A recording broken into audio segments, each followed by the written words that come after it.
ఓం శ్రీ గురు పరబ్రహ్మణే నమః. ఆధ్యాత్మిక జిజ్ఞాసులందరికీ హృదయపూర్వక నమస్కారాలు. మనం ఈరోజు ఒక చక్కని అమూల్యమైన సందేశాన్ని విశ్లేషణ చేద్దాం. అందరికీ ఒకే ఒక రకమైన భయం ఉంటది, అంటే ప్రతి జీవరాశికి ఒక భయం ఉంటది. ఏంటది? మరణం. మరణం అంటే ఏమిటి? మరణం వల్ల ఎందుకు భయం కలుగుతుంది? మరణము వస్తది అని చెప్పేసి ప్రతినిత్యం భయపడుతూ బ్రతుకుతూ ఉన్నాం. ఎప్పుడో ఒకసారి మరణం వస్తుంది అని, ఎప్పుడైనా పోవాల్సిందే, మరణం వస్తుంది అని చెప్పేసి ఏ క్షణమైన మరణం రావచ్చు అని భయపడుతూ ఈ జీవితాన్ని ఆనందమయంగా ఆహ్లాదపరంగా చూసుకోకుండా బ్రతికేస్తూ ఉంటాం. మరి మరణం అంటే ఏమిటి? మన పెద్దలు, మన ఋషులు, మన గురువులు మనకు అందించినటువంటి ఈ జ్ఞానంతో మరణం అంటే ఏమిటో విశ్లేషణ చేద్దాం. మరణం అంటే మార్పు. మార్పు చెందేదానినే మరణం అంటాం. మరణం అంటే మార్పు. మరి మరణం అంటే మార్పు అన్నప్పుడు ఎప్పుడెప్పుడు మరణం సంభవిస్తుంది, ఎప్పుడెప్పుడు మారుతుందో అది మరణమే. మరణంకి మనకి పెద్దలు ఏమి అర్థం చెప్పారంటే మార్పు చెందేదే మరణము అని. మరి ఎప్పుడెప్పుడు మనం మారుతున్నాము, ఎప్పుడెప్పుడు మనం మరణిస్తున్నాము, ఒకసారి లోతైన విశ్లేషణ చేద్దాం. ఇప్పుడు చూడండి, మనము మరణాన్ని ఎలా ఆలోచిస్తామంటే ఎప్పుడో ఒకసారి వస్తుంది మరణము. ఒకసారి వచ్చిందంటే ఇక మళ్ళీ మనం ప్రపంచాన్ని చూడము, వెళ్ళిపోతున్నాము, మరణం వస్తుంది అని. కానీ మరణాన్ని జయించిన వాళ్ళు, మరణాన్ని జయించే వాళ్ళు కూడా ఉన్నారు. మరణాన్ని జయించిన వాళ్ళే ఋషులు, గురువులు.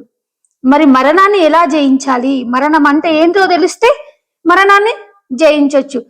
శత్రువుని జయించాలంటే ఆ శత్రువుకున్నటువంటి లోపాలు తెలియాలి. ఆ శత్రువు యొక్క వీక్ పాయింట్ తెలిస్తే ఆ శత్రువుని జయించవచ్చు. మరి ప్రతి మనిషికి మరణం అనే పెద్ద శత్రువు కదా. ఆ మరణాన్ని ఎలా జయించాలి?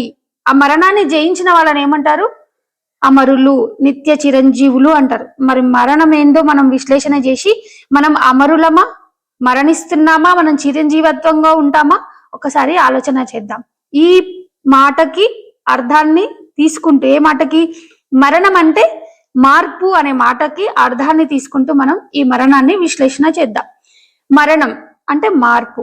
ఇప్పుడు చూడండి, మనము నిరంతరం ఆలోచన చేస్తూ ఉంటాం, నిరంతరము సుఖ దుఃఖాలను అనుభవిస్తూనే ఉంటాం, నిరంతరము పని చేస్తూనే ఉంటాం, నిరంతరము మనసు ఆలోచన చేస్తూనే ఉంటది.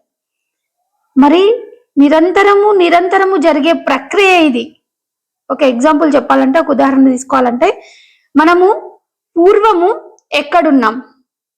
పూర్వము అవ్యక్త దశలో ఉండి మార్పు చెంది జీవుడిగా పురుష శరీరంలోకి ప్రయాణించి ఒక కణం ద్వారా స్త్రీ శరీరంలోకి ప్రయాణించి ఆ స్త్రీ గర్భంలో ఒక పిండ దశలో ఉండి పిండం అభివృద్ధి చెంది మళ్ళీ ప్రసవం తర్వాత ఒక నవజాత శిశువుగా ఉండి శిశువు తర్వాత శైశవంకి వచ్చి, శైశవం తర్వాత బాల్యంకి వచ్చి, బాల్యం తర్వాత యవ్వనంకి వచ్చి, యవ్వనం తర్వాత ఒక ప్రౌఢ దశకు వచ్చి, ప్రౌఢ దశ తర్వాత వృద్ధాప్యంకి వచ్చి, వృద్ధాప్యంకి వచ్చిన తర్వాత అవసాన దశకు వచ్చి, అవసాన దశకు వచ్చిన తర్వాత ఈ శరీరం శుష్కించి నశించి పోతుంది. పోయినాక మళ్ళీ ఇంకొక కొత్త శరీరాన్ని వెతుక్కుంటుంది.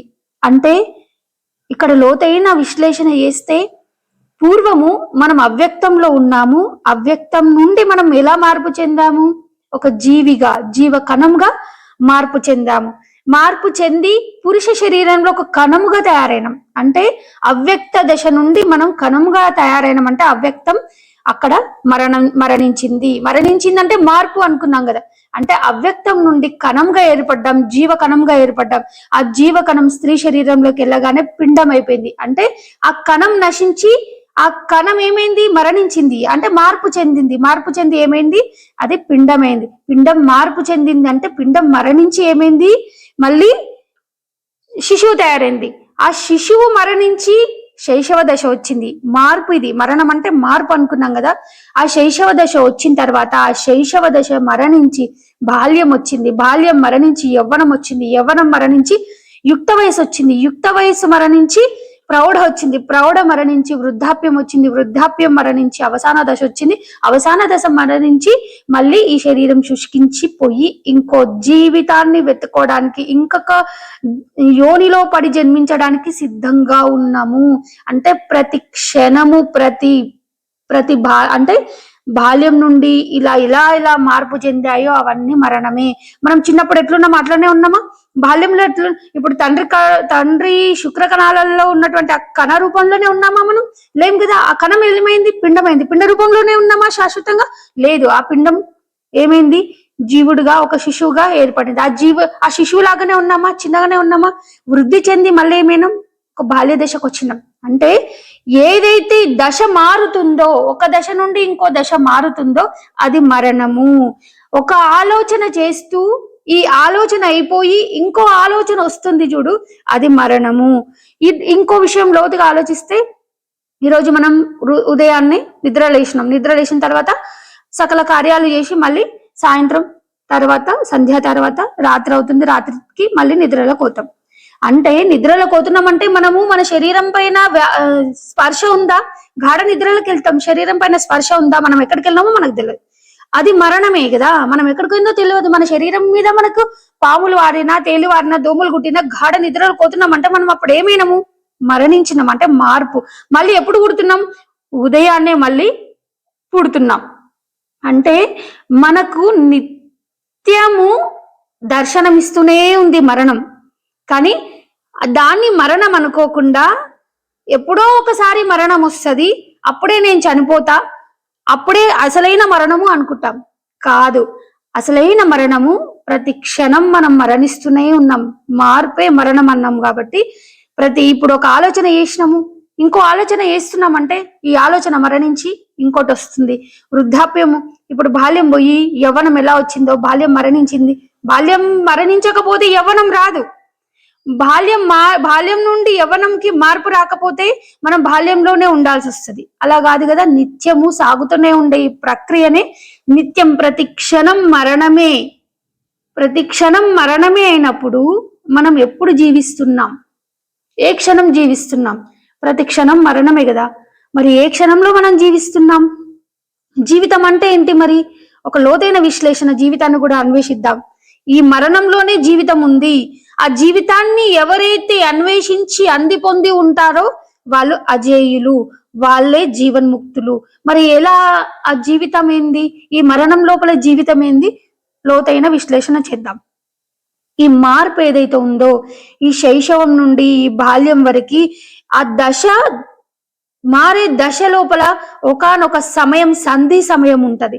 ఆ సమయంలో అసలైన జీవితం అంటే ఏంది అర్థం? బాల్యం, బాల్యం పోయి యవ్వనం వస్తుందంటే ఆ బాల్యము యవ్వనము రెండుటి మధ్యన సంధి, అది జీవితం. ఏ విధమైన జీవితం? లోతుగా విశ్లేషణ చేస్తే అర్థమవుతుంది. ఏంటంటే సంధి అంటే భూత, భవిష్యత్, వర్తమానాలు. ఇప్పుడు చూడండి, ఇప్పుడు మనం మాట్లాడుకునే మాట ఈ మాట ఎక్కడి నుంచి వస్తుంది? ఆలోచన. ఈ ఆలోచన చేస్తూ ఇంకో ఆలోచన చేస్తుంటాం చూడు, ఈ ఆలోచన మరణము. ఇంకో ఆలోచన పుడుతుంది కదా. ఈ ఆలోచనకి ఇంకో ఆలోచనకు మధ్యన ఒకానొక క్షణ మాత్రాననే ఉండే సంధి ఉందా? అది జీవితం. జీవితం అంటే వర్తమానమే జీవితం.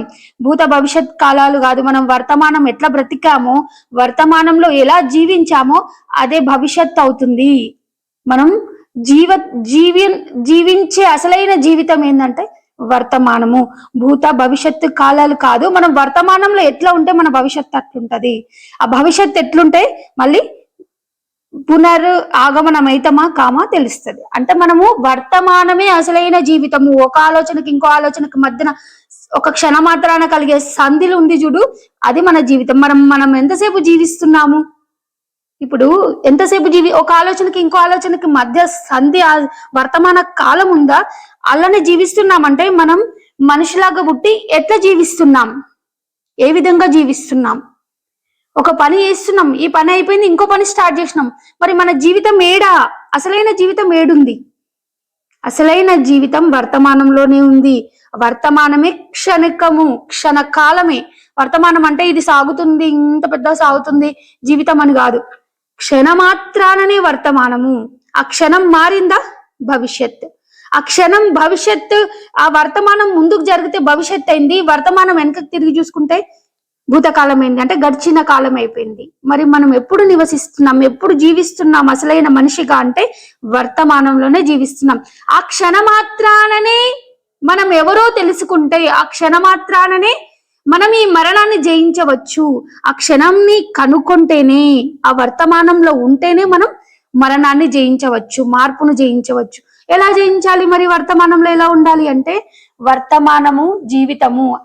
ఆ వర్తమానంలో ఎట్లుండాలంటే అనన్యా చింతయంతో మాం, అంటే అనన్యంగా భగవంతుని ఆరాధిస్తూ స్మరిస్తూ భగవత్ సాక్షాత్కారాన్ని తెలుసుకుంటూ ఆత్మతత్వాన్ని ఆత్మనిష్టని తెలుసుకుంటూ నేను ఆత్మని, ఈ ఈ శరీరాన్ని కాదు, నేను నిత్యం మార్పు చెందే ఈ శరీరాన్ని నేను కాదు, నిత్యం మరణిస్తుంది ఈ శరీరం. ఇప్పుడు నేను చిన్నప్పుడు ఎట్లున్నానో అలాగే లేను కదా, బాల్యంలో ఎట్లున్నానో అలాగే లేదు, యవ్వనంలో ఎట్లున్నా అలా లేదు. నేను ఇప్పుడు ఇట్లున్న స్థితి ఉంటుందా? ఉండదు. కొన్ని 2-3 సంవత్సరాల తర్వాత ఇంకో స్థితికి వస్తుంది. అలాగే లేము. అంటే బాల్యం మరణిస్తే యవ్వనం వస్తుంది, యవ్వనం మరణిస్తే మనం ఈ నడి వయస్సు వస్తుంది, నడి వయసు మరణిస్తేనే వృద్ధాప్యం వస్తుంది, వృద్ధాప్యం మరణిస్తే అవసానం వస్తుంది, అవసానం మరణిస్తేనే ఇంకో జన్మ హేతువైతుంది. ఇట్లా ఈ చక్రం, ఇది నిత్యం సర్కిల్, నిత్యం జరుగుతూ ఉండే ప్రక్రియ. ఈ ప్రక్రియను ఛేదించి భేదించి అన్వేషించి ఆలోచించి పట్టుకుంటే మనము అజేయులము, అమరులము, చిరంజీవులము. మరేలా?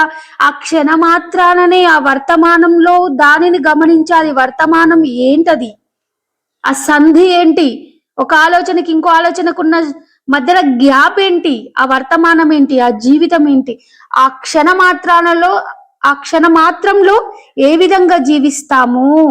మనం బ్రహ్మార్పణ బుద్ధితో జీవిస్తాము. నేను ఆత్మని అని జీవిస్తే మరణం ఉండదు, ఆత్మకి చావు పుట్టుకలు ఉండయి. నయనం చిందంతి శస్త్రాన్ని నయనం దహతి పావక నచైనం క్లేదేంతి అపో నశోచితి మార్త. ఆత్మను చంపడానికి వీలు కాదు. దేని ద్వారా ఆత్మని చంపలేము. ఆత్మ చావబడనిది, నిత్యమై ఉండేది ఆత్మ. ఆత్మని నేను అనుకుంటే మరణం లేదు, నేను దేహాన్ని అనుకుంటే మరణం ఉంటది. ఇప్పుడు చూడండి, మనం నిత్యం మరణిస్తుంది కేవలం ఈ శరీరం మాత్రమే. శరీరంతో తాదాప్యం చెందుకున్నవన్నీ మరణిస్తుంటాయి. శరీరంలో అశరీర తత్వం అనే ఒక ఆత్మ ఉంది కదా, అది మరణించదు. కాబట్టి అది నేను అని అనుకుంటే నిత్య చిరంజీవిలాగా ఉండొచ్చు. ఆత్మకు ఆవల కూడా పరమాత్మ ఉంటుంది. ఈ ఆత్మ ఎక్కడి నుంచి వచ్చింది కూడా శోధించాలి. ఆత్మ వరకే కాదు, ఈ ఆత్మ ఈ అన్ని సృష్టిలు చేస్తుంది. ఈ సర్కిల్ మొత్తం పుట్టిస్తుంది, పెరిగిపిస్తుంది, చంపేస్తుంది, మొత్తం దీని సమక్షంలోనే. ఇది ఆత్మకు ఆవల ఒక చైతన్యము, ఒక అచల స్థితి, ఒక స్థిరత్వము, ఒక నిశ్చలత్వము ఒకటి ఉంది.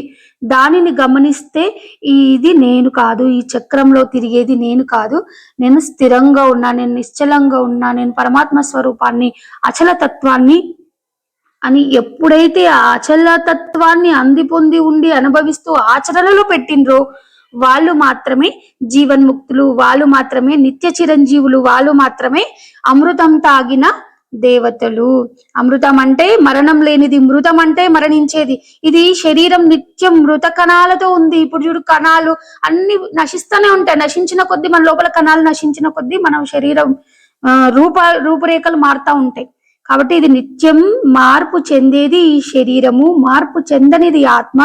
మార్పు చెందే దాన్ని ఏమంటున్నాం? మరణం అంటున్నాం. మార్పు చెందని దానిని ఏమంటున్నాం? అజరామరం అంటున్నాం, అమరత్వం అంటున్నాం. అంటే మనం మరణించట్లేదు, మనం అమరులమని ఎప్పుడు తెలుస్తుందంటే ఆ క్షణమాత్రాననే, వర్తమానంలో ఆ క్షణమాత్రాననే నేను ఆత్మని అనే ఆత్మజ్ఞానం ఎప్పుడు సిద్ధిస్తుందో అప్పుడే జీవన్ముక్తులు అవుతాం తప్ప, లేకపోతే నిత్యం మార్పు చెందుతూ నిత్యం మరణిస్తూనే ఉంటాం. ఇప్పుడు ఇంకో విషయం లోతుగా ఆలోచిస్తే, ఎప్పుడో వచ్చే మరణము వస్తుందని భయపడము. నిత్యం నేను మరణిస్తున్నానే స్ఫురణలో ఉంటే, అంటే మరణం అంటే మార్పు కదా, ఇన్నిసార్లు మరణించినా అనే ఒక జ్ఞానం వస్తే, ఇన్నిసార్లు మరణించిన అంటే ఇన్ని రూపాలుగా ఇంత రూపాంతరం చెందిన అంటే అది మరణమే కదా. ఇన్నిసార్లు మరణించినప్పుడు చిట్ట చివరికి ఒకానొక సమయంలో ఆ శరీరం కుంగి కృషించి నశించిపోయినప్పుడు దాంట్లో ఉన్న ఆత్మ ఇంకో శరీరంలోకి వెళ్తుందంటే అది మార్పు చెందుతుంది. కాబట్టి నేను ఎప్పుడు మరణిస్తలేను, మార్పు చెందుతుంది, నేను మరణిస్తలేను అనే భయం తొలగిపోతుంది. ఎప్పుడైతే మరణ భయం తొలగిపోతుందో నిత్యము సుఖశాంతులతో ఉండొచ్చు. మరణము నిత్యం అనుభవానికే ఉంటుంది. మార్పు మరణం అనుకున్నప్పుడు, ప్రతి మార్పు మరణమే అనుకున్నప్పుడు నిత్యం మరణం అనుభవంలోనే ఉంది. కాబట్టి ఎప్పుడో వచ్చే ఒక పెద్ద మరణానికి భయపడము. అందుకనే చిన్న చిన్న బాధలకు సహించుకొని ఉంటే పెద్ద బాధ వచ్చినా ఏం కాదు అన్నట్టు, ఈ చిన్న చిన్న మరణాలను గమనించుకుంటూ ఉంటే ఎప్పుడో వచ్చే ఈ శరీరం నశించిపోయి ఈ ఆత్మ ఇంకో శరీరం లోపలికి ప్రవేశించే ఆ పెద్ద మరణాన్ని మరణము అని అనుకోము ఇంకా. ఎందుకంటే జ్ఞానంతో ఉంటాం కాబట్టి దీనికి మార్పు లేదు, మనం అమరులము అని తెలుస్తుంది. అందరికీ జై గురు. మీకు ఈ వీడియో నచ్చినట్టయితే మీ అమూల్యమైన అభిప్రాయాన్ని కామెంట్ రూపకంగా మాతో పంచుకోగలరు. వీటి లోపల ఏమైనా అవకతవకలు ఇంకా విశ్లేషణ ఉంటే మీకు అందిన జ్ఞానంతో విశ్లేషణాత్మకంగా మీరు మీ అభిప్రాయాలని పంచుకోగలరు. ఓం శ్రీ గురు పరబ్రహ్మణే నమః. సర్వేజన సుఖినో భవంతు. జై గురు అందరికీ.